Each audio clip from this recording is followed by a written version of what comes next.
ਸ੍ਰੀ ਵਾਹਿਗੁਰੂ। ਇੱਕ ਓੰਕਾਰ ਸਤਿਨਾਮ ਕਰਤਾ ਪੁਰਖ ਨਿਰਭਉ ਨਿਰਵੈਰ ਅਕਾਲ ਮੂਰਤ ਅਜੂਨੀ ਸੈਭੰ ਗੁਰ ਪ੍ਰਸਾਦ। ਚਕਰ ਚਿਹਨ ਅਰ ਬਰਨ ਜਾਤ ਅਰ ਪਾਤ ਨਹਿਨ ਜਿਹੇ ਰੂਪ ਰੰਗ ਅਰ ਰੇਖ ਭੇਖ ਕੋ ਕਹਿ ਨ ਸਕਤ ਕਹੇ। ਅਚਲ ਮੂਰਤ ਅਨਭਉ ਪ੍ਰਕਾਸ਼ ਅਮ ਤੋਜ ਕਹਿਜੈ। ਕੋਟ ਇੰਦਰ ਇੰਦਰਾਣ ਸਾਹੇ ਸਾਹਾਣ ਗਣਿਜੈ। ਤ੍ਰੇ ਭਵਨ ਮਹੀਪ ਸੁਰ ਨਰ ਅਸੁਰ ਨੇਤ ਨੇਤ ਭਾਨ ਤ੍ਰਿਣ ਕਹਿਤ। ਤਬ ਸਰਬ ਨਾਮ ਕਥੈ ਕਵਨ ਕਰਮ ਨਾਮ ਭਰਨਤ ਸੁਮਤ।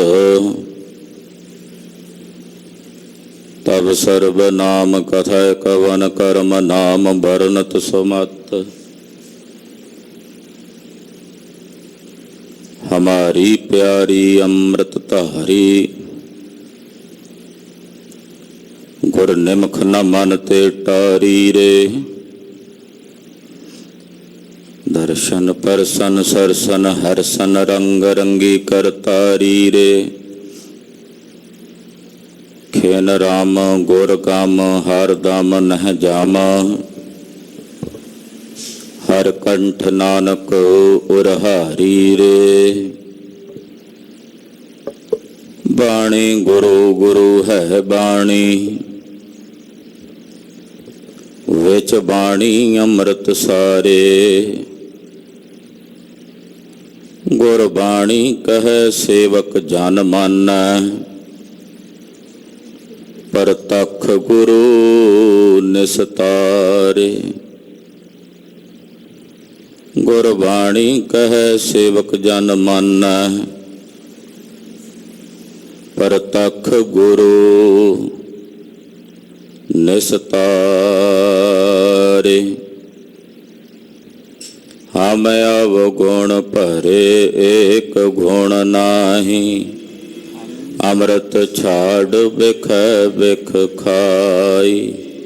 ਮਾਇਆ ਮੋਹ ਭਰਮ ਪੈ ਭੂਲੇ। ਸੁਤ ਦਾਰਾ ਸਿਉ ਪ੍ਰੀਤ ਲਗਾਈ। ਇਕ ਉਤਮ ਪੰਥ ਸੁਨਿਓ ਗੁਰ ਸੰਗਤ। ਤੇ ਮਿਲੰਤ ਜਮ ਤਰਾਸ ਮਿਟਾਈ। ਇਕ ਅਰਦਾਸ ਪਾਠ ਕੀਰਤ ਕੀ। ਗੁਰ ਰਾਮਦਾਸ ਰਾਖੋ ਸੋ ਕਹੋ ਟਲ ਗੁਰ ਸੇਵੀਐ। ਅਹਨਸ ਸਹਜ ਦਰਸ਼ਨ ਪਰਸਿਐ ਗੁਰੂ ਕੈ। ਜਨਮ ਮਰਨ ਦੁਖ ਜਾਏ। ਹੋਵੈ ਸਿਫਤ ਖਸੰਮਦੀ। ਨੂਰ ਅਰਸਹੁ ਕੁਰਸਹੁ ਝਟੀਐ। ਤੁਧ ਡਿਠੇ ਸੱਚੇ ਪਾਤਸ਼ਾਹ। ਬਾਲ ਜਨਮ ਜਨਮ ਦੀ ਕੱਟੀਐ। ਸੱਜਣ ਸੱਚਾ ਪਾਤਸ਼ਾਹ। ਸਿਰ ਸਾਹਾਦੈ ਸਾਹੋ। ਜਿਸ ਪਾਸ ਬੈਠਿਆ ਸੋਹੀਐ। ਸਭਨਾ ਦਾ ਵਿਸਾਹੋ। ਸਤਿਨਾਮ ਸ੍ਰੀ ਵਾਹਿਗੁਰੂ ਸਾਹਿਬ ਜੀ। ਤਿਲੰਗ ਮਹੱਲਾ ਚੌਥਾ। ਹਰ ਕੀਆ ਕਥਾ ਕਹਾਣੀਆਂ ਗੁਰਮੀਤ ਸੁਣਾਈਆ ਬਲਿਹਾਰੀ ਗੁਰ ਆਪਣੇ ਗੁਰ ਕਉ ਬਲ ਜਾਈਆ ਹਰ ਕੀਆ ਕਥਾ ਕਹਾਣੀਆਂ ਗੁਰਮੀਤ ਸੁਣਾਈਆ ਬਲਿਹਾਰੀ ਗੁਰ ਆਪਣੇ ਗੁਰ ਕਉ ਬਲ ਜਾਈਆ ਆਏ ਮਿਲ ਗੁਰ ਸਿੱਖ ਆਏ ਮਿਲ ਤੂੰ ਮੇਰੇ ਗੁਰੂ ਕੇ ਪਿਆਰੇ ਰਹਾਉ ਹਰ ਕੇ ਗੁਣ ਹਰ ਭਾਵਦੇ ਸੇ ਗੁਰੂ ਤੇ ਪਾਏ ਜਿਨ ਗੁਰ ਕਾ ਪਾਣਾ ਮੰਨਿਆ ਤਿਨ ਘੁਮ ਘੁਮ ਜਾਏ ਜਿਨ ਸਤ ਗੁਰ ਪਿਆਰਾ ਦੇਖਿਆ ਤਿਨ ਕਉ ਹਉ ਵਾਰੀ ਜਿਨ ਗੁਰ ਕੀ ਕੀਤੇ ਚਾਕਰੇ ਤਿਨ ਸਦ ਬਲਿਹਾਰੀ ਹਰ ਹਰ ਤੇਰਾ ਨਾਮ ਹੈ ਦੁਖ ਮੇਟਣ ਹਾਰਾ ਗੁਰ ਸੇਵਾ ਤੇ ਪਾਈਐ ਗੁਰਮੁਖ ਨਿਸਤਾਰਾ ਜੋ ਹਰ ਨਾਮ ਧਿਆਏ ਦੇ ਤੇ ਜਨ ਪਰਵਾਨਾ ਤਿਨ ਵਿਟਹੁ ਨਾਨਕ ਵਾਰਿਆ ਸਦਾ ਸਦਾ ਕੁਰਬਾਨਾ ਜੋ ਹਰ ਨਾਮ ਧਿਆਏ ਦੇ ਤੇ ਜਨ ਪਰਵਾਨਾ ਤਿਨ ਵਿਟਹੁ ਨਾਨਕ ਵਾਰਿਆ ਸਦਾ ਸਦਾ ਕੁਰਬਾਨਾ। ਵਾਹਿਗੁਰੂ ਜੀ ਕਾ ਖਾਲਸਾ ਵਾਹਿਗੁਰੂ ਜੀ ਕੀ ਫਤਿਹ। तीन रूप है मोहे को सुनो नंद चित लाए, निर्गुण सरगुण गुर शब्द तोए कहों समझाए। बाजा वाले गुरु कलगीधर स्वामी साहिब श्री गुरु गोबिंद सिंह साहब सच्चे पातशाह जी महाराज गरीब नवाज साहब ने अज दे दिन तरस करके दया करके नौवें पातशाह जी की पावन पवित्र अमृतमयी बाणी श्री गुरु ग्रंथ साहब विच दर्ज करके श्री गुरु ग्रंथ साहब जी का पावन स्वरूप संपूर्ण किया। अज सतगुरां दा संपूर्णता दिवस बड़ी शरधा भावना आस्था ते सत्कार सहित आप समूह माई भाई अमृत वेले तो गुरु चरना च हाजरियां भर के मना रहे हो। जिस वक्त जंगा युद्धां तो वेले हो के कलगीधर स्वामी जी श्री दमदमा साहिब गुरु काशी विखे पहुंचे, जिन्हों पहला साबो की तलवंडी कहा जाता सी। सतगुरां दे कमर कसा खोलण करके इत्थे आके सतगुरां कमर कसा खोलिया,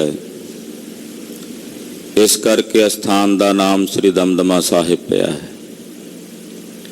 ते सतगुरां ने अपनी काशी होने का माण इहनूं दिता भी ये साडी काशी है, गुरु की काशी है।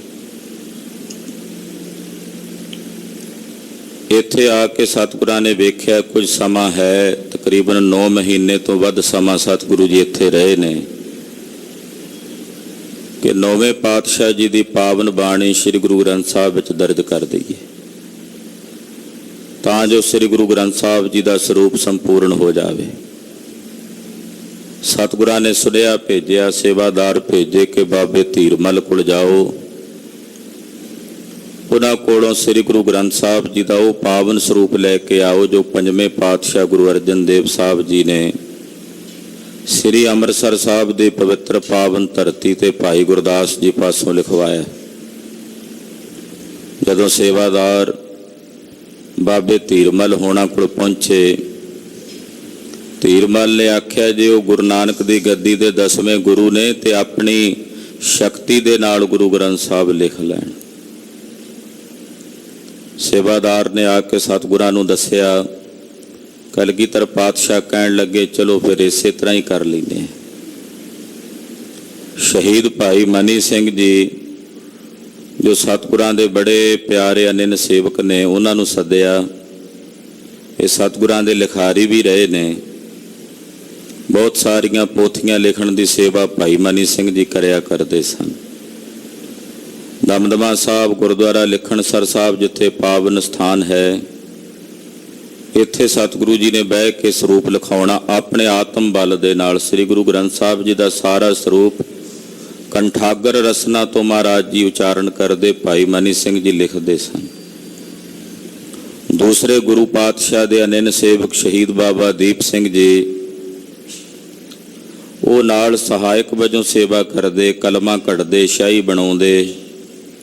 ਸਤਿਗੁਰੂ ਜੀ ਦੇ ਕੋਲ ਰਹਿ ਕੇ ਮਹਾਰਾਜ ਜੀ ਦੀ ਪਾਵਨ ਰਸਨਾ ਤੋਂ ਗੁਰਬਾਣੀ ਸਰਵਣ ਕਰਦੇ। ਨੌਵੇਂ ਪਾਤਸ਼ਾਹ ਜੀ ਦੀ ਬਾਣੀ ਸ੍ਰੀ ਗੁਰੂ ਗ੍ਰੰਥ ਸਾਹਿਬ ਵਿੱਚ ਦਰਜ ਕੀਤੀ। ਸੰਪੂਰਨ ਗੁਰੂ ਗ੍ਰੰਥ ਸਾਹਿਬ ਜੀ ਆਪ ਆਪਣੀ ਰਸਨਾ ਤੋਂ ਉਚਾਰਨ ਕਰਕੇ ਅੱਜ ਦੇ ਦਿਨ ਸ੍ਰੀ ਗੁਰੂ ਗ੍ਰੰਥ ਸਾਹਿਬ ਜੀ ਦਾ ਸਵਰੂਪ ਸੰਪੂਰਨ ਕੀਤਾ। ਅੱਜ ਇਹਨਾਂ ਪਾਵਨ ਸਰੂਪਾਂ ਦੇ ਆਪ ਜੀ ਦਰਸ਼ਨ ਕਰਦੇ ਹੋ, ਇਹ ਕਲਗੀਧਰ ਪਾਤਸ਼ਾਹ ਜੀ ਮਹਾਰਾਜ ਜੀ ਨੇ ਸੰਪੂਰਨ ਕੀਤਾ ਹੈ। ਦਸਮ ਪਿਤਾ ਗੁਰਦੇਵ ਨੇ ਇਹ ਮਹਾਨ ਪਰਉਪਕਾਰ ਕੀਤਾ ਸਮੁੱਚੇ ਸਿੱਖ ਪੰਥ ਤੇ ਸਮੁੱਚੇ ਖਾਲਸੇ ਤੇ। ਅੰਮ੍ਰਿਤਮਈ ਬਾਣੀ ਦਾ ਇਹ ਮਹਾਨ ਜਹਾਜ਼ ਤਿਆਰ ਕੀਤਾ ਹੈ। ਉਹ ਸੰਪੂਰਨਤਾ ਦਿਵਸ ਅੱਜ ਦੇ ਦਿਨ ਸਮੁੱਚਾ ਖਾਲਸਾ ਪੰਥ ਮਨਾ ਰਿਹਾ ਹੈ। ਧੰਨ ਗੁਰੂ ਗ੍ਰੰਥ ਸਾਹਿਬ ਜੀ ਦੀ ਪਾਵਨ ਬਾਣੀ ਦੇ ਪ੍ਰਥਾਏ ਗੁਰੂ ਕਲਗੀਧਰ ਜੀ ਨੇ ਬਚਨ ਕਹੇ ਆਪਣੇ ਅਨੰਨ ਸੇਵਕ ਭਾਈ ਨੰਦ ਲਾਲ ਸਾਹਿਬ ਨੂੰ। ਮਹਾਰਾਜ ਜੀ ਦੇ 52 ਕਵੀਆਂ ਚੋਂ ਮਹਾਨ ਕਵੀ ਸਨ ਭਾਈ ਸਾਹਿਬ ਭਾਈ ਨੰਦ ਲਾਲ ਜੀ। ਇੱਦਾਂ ਕਹਿ ਸਕਦੇ ਹਾਂ ਸਤਿਗੁਰਾਂ ਦੇ ਕਵੀਆਂ ਦੇ ਜਥੇਦਾਰ ਸਨ ਭਾਈ ਨੰਦ ਲਾਲ ਜੀ। ਮਹਾਰਾਜ ਜੀ ਦੇ ਨਾਲ ਬੜਾ ਭਾਰੀ ਸਨੇਹ ਭਾਈ ਨੰਦ ਲਾਲ ਸਾਹਿਬ ਕਰਦੇ ਨੇ। ਉਹਨਾਂ ਦੀ ਬਾਣੀ ਨੂੰ ਗਾਇਨ ਕਰਨ ਦਾ ਗੁਰਬਾਣੀ ਦੇ ਤੁਲ ਪੰਥ ਨੇ ਫੈਸਲਾ ਕੀਤਾ ਕਿ ਭਾਈ ਨੰਦ ਲਾਲ ਸਾਹਿਬ ਦੀ ਬਾਣੀ ਦਾ ਕੀਰਤਨ ਵੀ ਹੋ ਸਕਦਾ ਹੈ। ਜਿਵੇਂ ਭਾਈ ਗੁਰਦਾਸ ਜੀ ਦਾ ਰੁਤਬਾ ਹੈ, ਤੈਸੇ ਭਾਈ ਨੰਦ ਲਾਲ ਸਾਹਿਬ ਜੀ ਦਾ ਰੁਤਬਾ ਹੈ ਗੁਰੂ ਘਰ ਵਿੱਚ। ਭਾਈ ਨੰਦ ਲਾਲ ਸਾਹਿਬ ਜੀ ਇੱਕ ਦਿਨ ਸਤਿਗੁਰਾਂ ਦੇ ਚਰਨਾਂ 'ਚ ਬੈਠੇ। ਮਹਾਰਾਜ ਜੀ ਕਹਿੰਦੇ ਨੰਦ ਲਾਲ ਜੀ, ਤੁਸੀਂ ਜਾਣਦੇ ਹੋ ਸਾਡੇ ਸਰੂਪ ਕਿਤਨੇ ਹਨ? ਭਾਈ ਨੰਦ ਲਾਲ ਸਾਹਿਬ ਨੇ ਆਖਿਆ ਮਹਾਰਾਜ ਆਪ ਜੀ ਦੇ ਸਰੂਪ ਤੱਕ 10 ਰੂਪ ਹਨ, 10 ਜਾਮੇ ਹਨ ਆਪ ਜੀ ਦੇ। ਮਹਾਰਾਜ ਜੀ ਕਹਿੰਦੇ ਤਾਂ ਬਾਹਰੀ ਸਰੂਪ ਤੁਸੀਂ ਦੱਸਿਆ ਹੈ, 10 ਸਰੂਪ ਬਾਹਰ ਦੇ ਨਜ਼ਰ ਆਉਂਦੇ ਨੇ, ਅੰਦਰੋਂ ਤਾਂ ਇੱਕ ਹੀ ਹੈ ਨਾ ਸਾਰਾ ਕੁਝ, ਜੋਤ ਤਾਂ ਇੱਕੋ ਹੀ ਚੱਲ ਰਹੀ ਹੈ ਗੁਰੂ ਨਾਨਕ ਸਾਹਿਬ ਦੀ। 10 ਮੂਰਤਾਂ ਹੋ ਕੇ ਵੀ ਇੱਕ ਹੀ ਆ ਨਾ। ਅਸਲ ਵਿੱਚ ਭਾਈ ਨੰਦ ਲਾਲ ਸਾਹਿਬ ਜੀ ਮੇਰੇ ਕੇਵਲ 3 ਰੂਪ ਹਨ। ਭਾਈ ਨੰਦ ਲਾਲ ਜੀ ਕਹਿਣ ਲੱਗੇ ਮਹਾਰਾਜ 10 ਰੂਪ ਤਾਂ ਆਪ ਜੀ ਦੇ ਹਨ, 3 ਰੂਪ ਕਿਵੇਂ ਜਾਣੀਏ ਵੀ 3 ਰੂਪ ਨੇ? ਸਾਹਿਬ ਕਹਿਣ ਲੱਗੇ ਮੇਰੇ 3 ਰੂਪ ਸੁਣੋ ਭਾਈ ਨੰਦ ਲਾਲ ਜੀ। 3 ਰੂਪ ਹੈ ਮੋਹੇ ਕੋ ਸੁਣੋ ਨੰਦ ਚਿਤ ਲਾਏ। ਨੰਦ ਲਾਲ ਜੀ ਧਿਆਨ ਨਾਲ ਸੁਣੋ, ਮੇਰੇ 3 ਰੂਪ ਹਨ। ਨਿਰਗੁਣ, ਸਰਗੁਣ, ਗੁਰ ਸ਼ਬਦ ਤੋਹੇ ਕਹੋ ਸਮਝਾਏ। ਮੇਰਾ ਇੱਕ ਨਿਰਾਕਾਰ ਸਰੂਪ ਹੈ ਜਿਹਨੂੰ ਨਿਰਗੁਣ ਸਰੂਪ ਕਹਿੰਦੇ ਹਨ। ਨਿਰਗੁਣ ਨਿਰਾਕਾਰ ਸਰੂਪ ਜੋ ਸਰਬ ਥਾਈਂ ਸਰਬ ਜਗਾਵਾਂ ਵਿੱਚ ਵਿਆਪਕ ਹੈ, ਉਹ ਨਿਰਗੁਣ ਸਰੂਪ ਹੈ ਸਾਡਾ। ਇੱਕ ਮੇਰਾ ਨਿਰਾਕਾਰ ਨਿਰਗੁਣ ਸਰੂਪ ਹੈ। ਦੂਸਰਾ ਹੈ ਸਰਗੁਣ, ਜਿਹੜਾ ਤੁਸੀਂ ਬਾਹਰ ਦਰਸ਼ਨ ਕਰ ਰਹੇ ਹੋ, ਮੇਰਾ ਸਰਗੁਣ ਸਰੂਪ ਹੈ। ਨਿਰਗੁਣ ਜਿਸ ਦਾ ਰੂਪ ਰੰਗ ਕੁਝ ਵੀ ਨਹੀਂ, ਰੂਪ ਨਾ ਰੇਖ ਨਾ ਰੰਗ ਕਿਛ ਤ੍ਰਿ ਗੁਣ ਤੇ ਪ੍ਰਭ ਭਿੰਨ। ਚਕਰ ਚਿਹਨ ਅਰ ਬਰਨ ਜਾਤ ਅਰ ਪਾਤ ਨਹਿਨ ਜਿਹ, ਇਹ ਨਿਰਗੁਣ ਸਰੂਪ ਹੈ ਸਾਡਾ। ਸਰਗੁਣ ਦੇ ਤੁਸੀਂ ਦਰਸ਼ਨ ਕਰ ਰਹੇ ਹੋ। ਤੀਸਰਾ ਮੇਰਾ ਰੂਪ ਹੈ ਗੁਰਬਾਣੀ, ਗੁਰੂ ਕਾ ਸ਼ਬਦ, ਇਹ ਮੇਰਾ ਤੀਸਰਾ ਰੂਪ ਹੈ। ਇਹ ਨਿਰਗੁਣ ਤੇ ਸਰਗੁਣ ਤੋਂ ਵੀ ਸ੍ਰੇਸ਼ਟ ਹੈ। ਭਾਈ ਨੰਦ ਲਾਲ ਜੀ ਕਹਿੰਦੇ ਮਹਾਰਾਜ ਉਹ ਕਿਵੇਂ? ਕਹਿੰਦੇ ਮੇਰੇ ਨਿਰਗੁਣ ਤੇ ਸਰਗੁਣ ਸਰੂਪ ਦਾ ਗਿਆਨ ਉਹ ਗੁਰੂ ਕੇ ਸ਼ਬਦ ਰਾਹੀਂ ਹੁੰਦਾ, ਗੁਰਬਾਣੀ ਦੁਆਰਾ ਹੁੰਦਾ।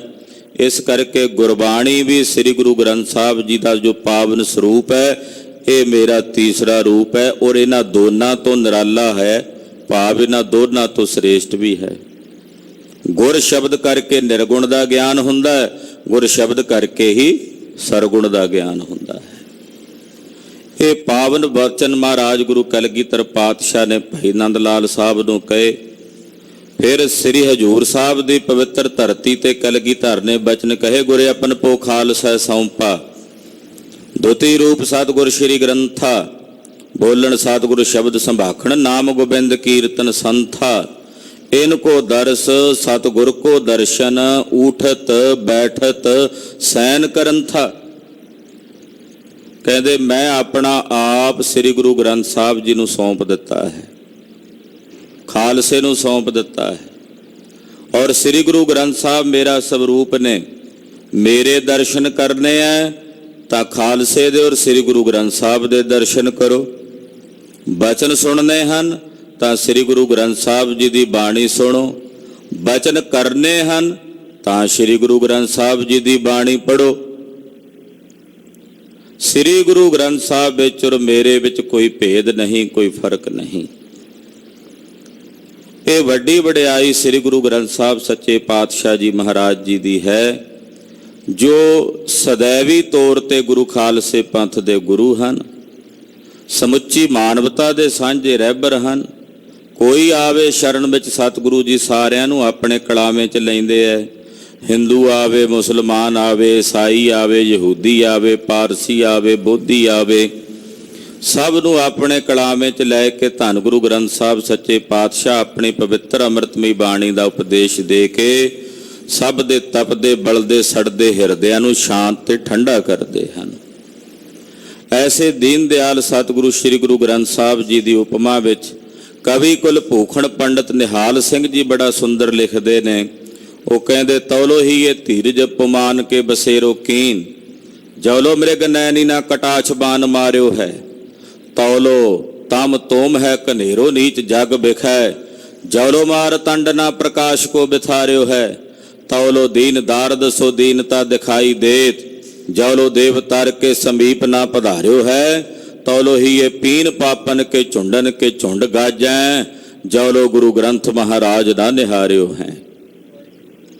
ਸੂਰਜ ਦੇ ਚੜ੍ਹਦਿਆਂ ਜਿਵੇਂ ਹਨੇਰਾ ਦੂਰ ਹੋ ਜਾਂਦਾ ਹੈ, ਕਲਪ ਬ੍ਰਿਛ ਦੇ ਕੋਲ ਜਾਇਆ ਜਿਵੇਂ ਗਰੀਬੀ ਤੇ ਕੰਗਾਲੀ ਦੂਰ ਹੋ ਜਾਂਦੀ ਹੈ, ਤੈਸੇ ਸ੍ਰੀ ਗੁਰੂ ਗ੍ਰੰਥ ਸਾਹਿਬ ਜੀ ਦੇ ਦਰਸ਼ਨ ਕਰਕੇ ਸਰਮਸਤ ਪਾਪਾਂ ਦੀ ਨਿਰਵਿਰਤੀ ਹੋ ਜਾਂਦੀ। ਪਾਪਾਂ ਦੇ ਪਾਪਾਂ ਦਾ ਸਮੂਹ ਉਹ ਨਸ਼ਟ ਭ੍ਰਸ਼ਟ ਹੋ ਜਾਂਦਾ, ਭੱਜ ਜਾਂਦਾ ਜਦੋਂ ਸਤਿਗੁਰੂ ਗੁਰੂ ਗ੍ਰੰਥ ਸਾਹਿਬ ਜੀ ਦੇ ਦਰਸ਼ਨ ਕਰੀਦੇ ਹਨ।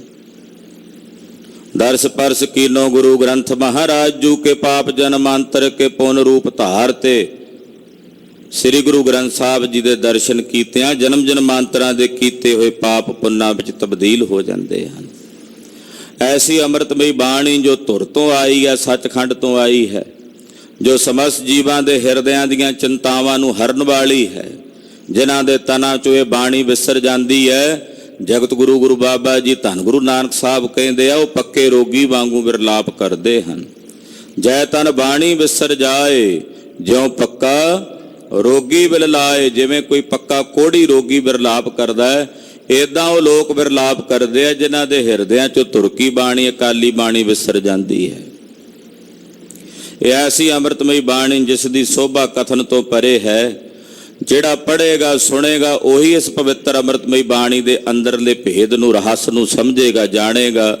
ਪੜ੍ਹੇ ਸੁਣੇਗਾ ਉਹ ਵੀ ਉਹੀ ਜਿਹਦੇ ਤੇ ਸਤਿਗੁਰਾਂ ਦਾ ਆਪਣਾ ਤਰਸ ਹੋਵੇਗਾ, ਆਪਣੀ ਮਿਹਰਾਮਤ ਹੋਵੇਗੀ। ਇਹ ਅਮੋਲਕ ਖਜ਼ਾਨਾ ਚਾਨਣੇ ਦੇ ਰੂਪ ਵਿੱਚ ਸੰਧਿਆਰੇ ਜੀਵਨ ਵਿੱਚ ਸਤਿਗੁਰਾਂ ਨੇ ਸਾਨੂੰ ਪ੍ਰਦਾਨ ਕੀਤਾ ਹੈ। ਗੁਰਬਾਣੀ ਇਸ ਜਗ ਮਹਿ ਚਾਨਣ ਕਰਮ ਵਸੈ ਮਨ ਆਏ। ਪਾਵਨ ਬਾਣੀ ਸਤਿਗੁਰਾਂ ਦੀ ਇਸ ਜਗਤ ਦੇ ਵਿੱਚ ਚਾਨਣੇ ਦੇ ਸਮਾਨ ਹੈ। ਸਾਡੇ ਅੰਧਿਆਰੇ ਜੀਵਨ ਵਿੱਚ ਜਿੱਥੇ ਅੰਧਕਾਰ ਹੀ ਅੰਧਕਾਰ ਹੈ, ਅਗਿਆਨਤਾ ਦਾ ਘੁੱਪ ਹਨੇਰਾ ਹੈ, ਸੁਝਦਾ ਹੀ ਨਹੀਂ ਕੁਝ ਅਸੀਂ ਕੀ ਕਰਨਾ ਹੈ, ਕਿੱਥੇ ਸਾਡਾ ਸਰੂਪ ਹੈ, ਕਿੱਥੇ ਅਸੀਂ ਪਹੁੰਚਣਾ ਹੈ, ਸਾਡਾ ਨਿਜ ਸਰੂਪ ਹੈ ਕੀ ਤੇ ਮੰਨੀ ਕੀ ਬੈਠੇ ਹਾਂ। ਐਸੇ ਅੰਧਿਆਰੇ ਜੀਵਨ ਵਿੱਚ, ਅੰਧਕਾਰ ਭਰੇ ਜੀਵਨ ਵਿੱਚ ਸਤਿਗੁਰਾਂ ਦੀ ਪਵਿੱਤਰ ਪਾਵਨ ਗੁਰਬਾਣੀ ਸਾਡੇ ਹਿਰਦੇ ਵਿੱਚ ਚਾਨਣਾ ਕਰਨੇ ਵਾਲੀ ਹੈ। ਗੁਰਬਾਣੀ ਇਸ ਜਗ ਮਹਿ ਚਾਨਣ ਗੁਰਬਾਣੀ ਇਸ ਜਗ ਮਹਿ ਚਾਨਣ ਗੁਰਬਾਣੀ ਇਸ ਜਗ ਮਹਿ ਚਾਨਣ ਗੁਰਬਾਣੀ ਇਸ ਜਗ ਮਹਿ ਚਾਨਣ ਗੁਰਬਾਣੀ ਇਸ ਜਗ ਮਹਿ ਚਾਨਣ ਗੁਰਬਾਣੀ ਇਸ ਜਗ ਮਹਿ ਚਾਨਣ ਗੁਰਬਾਣੀ ਇਸ ਜਗ ਮਹਿ ਚਾਨਣ ਗੁਰਬਾਣੀ ਇਸ ਜਗ ਮਹਿ ਚਾਨਣ ਕਰਮ ਵਸੈ ਮਨ ਆਏ ਕਰਮ ਵਸੈ ਮਨ ਆਏ ਕਰਮ ਵਸੈ ਮਨ ਆਏ ਕਰਮ ਵਸੈ ਮਨ ਆਏ ਸਾਡੀਆਂ ਨੇਕਾਂ ਕੁਰੀਤੀਆਂ ਗੁਰਬਾਣੀ ਸਾਡੇ ਤੋਂ ਛੁਡਾਉਂਦੀ ਹੈ। ਬਦ ਫੈਲੀਆਂ ਤੋਂ ਸਾਨੂੰ ਗੁਰਬਾਣੀ ਬਚਾਉਂਦੀ ਹੈ। ਅਨੇਕ ਪ੍ਰਕਾਰ ਦੇ ਵਿਕਾਰਾਂ ਦੇ ਵਿੱਚ ਗਰਕ ਹੋਣ ਤੋਂ ਸਤਿਗੁਰਾਂ ਦੀ ਪਾਵਨ ਬਾਣੀ ਸਾਨੂੰ ਰੋਕ ਕੇ ਬਚਾਉਂਦੀ ਹੈ। ਨਿਗਰਦੇ ਜਾਂਦਿਆਂ ਦੀ ਸਾਡੀ ਬਾਹ ਫੜ ਕੇ ਗੁਰਬਾਣੀ ਸਾਨੂੰ ਨਾ ਪਾਪਾਂ ਦੇ ਖੂਹ ਚੋਂ ਬਾਹਰ ਕੱਢਦੀ ਹੈ। ਇਹ ਐਸੀ ਧੁਰਕੀ ਬਾਣੀ ਅਕਾਲੀ ਬਾਣੀ ਹੈ। ਮਹਾਰਾਜ ਜੀ ਦਾ ਹੁਕਮ ਹੈ, ਗੁਰੂ ਕੇ ਸਿੱਖੋ ਇਸ ਪਵਿੱਤਰ ਪਾਵਨ ਬਾਣੀ ਨੂੰ ਗਾਵੋ, ਪੜੋ, ਸੁਣੋ। ਜਦੋਂ ਗਾਵੋ, ਪੜੋ, ਸੁਣੋਗੇ ਤਾਂ ਸਤਿਗੁਰੂ ਜੀ ਤੁਹਾਡੀ ਹਰ ਹਾਵ ਭਾਵ ਤੋਂ ਰੱਖਿਆ ਕਰਨਗੇ। ਐਸੀ ਅੰਮ੍ਰਿਤਮਈ ਬਾਣੀ ਦੇ ਪਾਵਨ ਸੰਪੂਰਨਤਾ ਦਿਵਸ ਦੀਆਂ ਸਮੁੱਚੀਆਂ ਗੁਰੂ ਨਾਨਕ ਨਾਮ ਲੇਵਾ ਸੰਗਤਾਂ ਨੂੰ ਲੱਖ ਲੱਖ ਵਧਾਈਆਂ ਹਨ। ਪਹਿਲੇ ਜਾਮੇ ਤੋਂ ਸ਼ੁਰੂਆਤ ਹੋਈ ਹੈ। ਤਕਰੀਬਨ 250 ਸਾਲ ਤੋਂ ਵੱਧ ਸਮਾਂ ਲੱਗਾ ਹੈ ਸ੍ਰੀ ਗੁਰੂ ਗ੍ਰੰਥ ਸਾਹਿਬ ਜੀ ਦਾ ਪਾਵਨ ਸਰੂਪ ਸੰਪੂਰਨ ਹੋਣ ਵਾਸਤੇ। ਏਡਾ ਵੱਡਾ ਇਹ ਪਾਵਨ ਅੰਮ੍ਰਿਤ ਖਜ਼ਾਨਾ ਹੈ। 2.5 ਸਦੀਆਂ ਤੋਂ ਵੱਧ ਸਮਾਂ ਲੱਗਾ। ਐਸੇ ਅੰਮ੍ਰਿਤ ਸਰੂਪ ਸ੍ਰੀ ਗੁਰੂ ਗ੍ਰੰਥ ਸਾਹਿਬ ਜੀ ਦੀ ਪਾਵਨ ਅੰਮ੍ਰਿਤਮਈ ਬਾਣੀ ਸਾਡੇ ਹਿਰਦਿਆਂ ਵਿੱਚ ਵਸੇ ਗੁਰੂ ਕੇ ਚਰਨਾਂ ਵਿੱਚ ਅਰਜ਼ੋਈ ਹੈ, ਬੇਨਤੀ ਹੈ, ਅਰਦਾਸ ਹੈ।